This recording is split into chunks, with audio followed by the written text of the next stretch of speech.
Hello, it's time to give you an update on my planted breeder box project, which is right on the main tank right here. So let's go ahead and take a look at that update.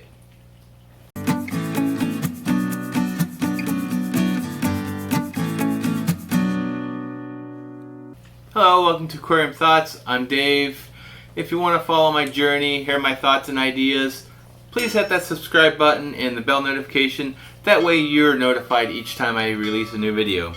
Anyways, in today's video, what I'm going to be doing is giving you an update on my planted breeder box that I have on my main tank and how that's doing with the plants. I've had pothos in there, and I also had a plant called coleus. No, actually, I had coleus in it, but that one died. That was in the previous update, but this update is on the Wandering Jew. That is the plant I'm updating you on right now. So let's go ahead and take a look at that. I'm going to go grab my camera here and show you what we have here. So this is what the planted breeder box looks like right now. As you can see, I have one thing of pothos in here, which is doing okay, not great, and of course the Wandering Jew. I had a couple more pieces on there, but I found out that they eventually wilted and I had to pull them out. This is the sole remaining one I have in here, and I'm pretty much giving up on the Wandering Jew in this planter box, but I'm not giving up on the planted breeder box altogether. I'm going to go ahead and show you what I'm going to be doing. I'm going to actually be doing that right now. I'm actually going to get rid of this Wandering Jew right here, and as you can see, that too is kind of wilting away, so I don't need that in there anymore. But this pothos, it seems to be doing fine, so that I'm going to keep in here. But on this breeder box right here, I am going to be changing things out. So let me go ahead and do that, and I will show you the new changes. Okay, so I got it all prepared, and let me go ahead and show you what I did. So anyways, let's go ahead and take a look at the thing. The breeder box here, which is going to be eventually planted more. Basically what I did was I evened out the the CCAM matrix. I evened that out, added a little bit more. I added some botanicals that I got from my Aquarium box, which is the coconut husks in there, and as you can see, I'm going to go ahead and plant it just like that. I did put some filter floss on there, so I'm going to be also using this to also filter out some of the particulates that are in the water. I am going to have a lid that's going to go over this part, so that's hidden. This lid, of course, is not going to be used anymore, mainly because it's not going to go there. So let's go ahead and turn this on and show you how it's working. So I'm going to go ahead and turn the air back on this unit right here.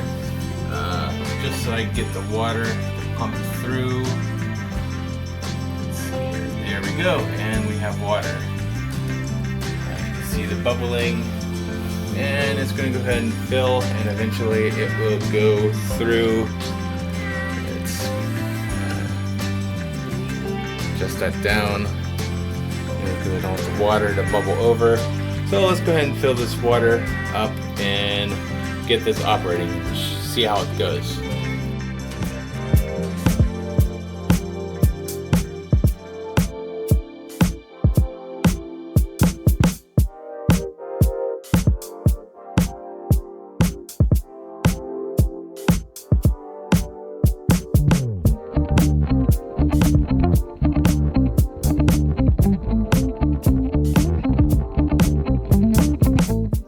Okay, so now the water is full up. I'm not quite sure how well this is going to work out for me. The coconut husks are a little floaty right now.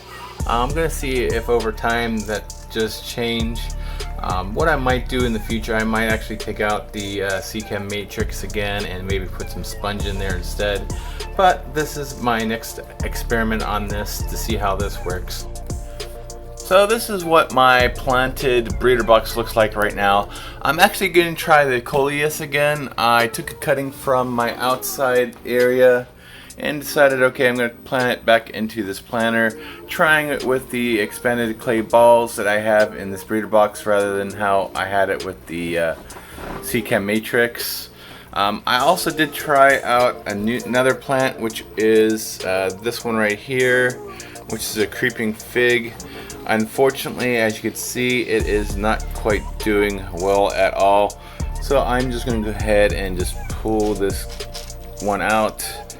It obviously isn't doing well, even though it looks like it has a little bit of roots, but I think that root was actually on there when I put it in there. So it's not really rooting at all or doing well. And I also do have some different kinds of pothos coming. So I'm going to try a couple more pothos in there. This pothos right here has been in here for quite a while. I'm actually not seeing any growth on it, so I'm hoping to really see some growth on it, but it's just kind of staying in there. It's surviving, it's just not growing. So hopefully with this new method, hopefully it will work. As you can see the layers to the expanded clay balls, and you can actually see a little bit of where the water is. And I kind of like it this way. That way I can actually take a look on how it's rooting. You can see the coleus, bottom of the coleus stem in there. Hopefully I see some roots growing in there so soon. So far this coleus is doing pretty decently. It's not dying back yet like the other ones have.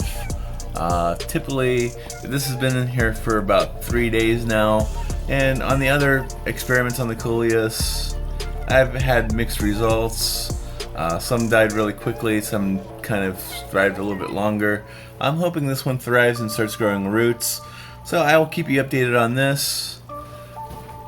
So once I get the new pothos in, I'll go ahead and show you that as well. Okay, so I got another piece to my breeder planter project. This is to cover up one side of it, which is housing the filter floss. So let me go ahead and show you what this is. This is a 3D printed piece that I designed for it, although I sent it out to get printed, mainly because I do not own a 3D printer. So I went through Treat Stock and actually got that made. And this is what it is. It's just a little area that hopefully will fit to actually enclose the breeder box. So let me go ahead and open this up and show you what it looks like. And this will actually go on top, which is going to hold the thing in and cover it up. So let me go ahead and put it on and show you what it looks like. What it looks like right now, I did make one piece, but it doesn't quite fit the way I like it. And as you can see, this is basically the finished project. Let me go ahead and put this cap on, see if that fits, and then I'll explain the other plants in here, which is mostly pothos. And as you can see so far in the filter, it is filtering out a bunch of gunk.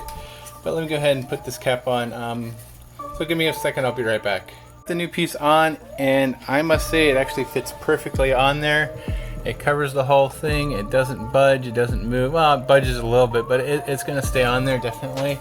And it also covers the little pipe a little bit as well, which I'm going to enjoy that better. Now, as far as the plants in this breeder planter box thing, basically, like I mentioned, I do have the coleus. I have the original pothos, which is just a regular pothos, and I added a couple more varieties of pothos. This one right here is Enjoy pothos, which is this one right here, which I hope will actually grow pretty nicely. And this one over here, which I'm uncertain of how if it's going to survive or not, is a neon green. The one issue on that, it wasn't really shipped well. I did get these shipped. It didn't quite ship that well. The person who sold it basically just had it in a box without being wrapped in plastic or anything. So it kind of, I picked out the best piece and planted it in here. Now the one other thing I do want to show you on this, I don't know if the camera's going to see it, but the coleus, if you look very closely, let me see if I can get a little bit closer. Let's see here. I don't know if you can see it. Let me see if I could zoom in here. And let me get some focus. It is starting to root in there. As you can see like the little tiny roots. Let me see if I can get some focus in there. I have to do it manually, but it was focused there. Okay, it's focused a little bit better now. You can see the tiny root. It is rooting in here. So I am hoping this does survive this time around. Right now it is doing great, so I will see how that goes. and keep you updated on this project here. So that is the current status on my breeder box planner. I'm hoping that's going to remove some of the nitrates and help me with my nitrate battle, along with that bottle of redesign Monster 360. I'm hoping this will actually clear up the issue. Otherwise, I'm going to really be either doing water changes twice or 3 times a week, or actually tearing this part down and seeing what the issue is. So I hope you enjoyed this breeder box. If you have any suggestions on it, if you like the way it looks, please put in the comments below on what you think about it. And as usual, keep researching, keep learning, and happy fish keeping. Thank you.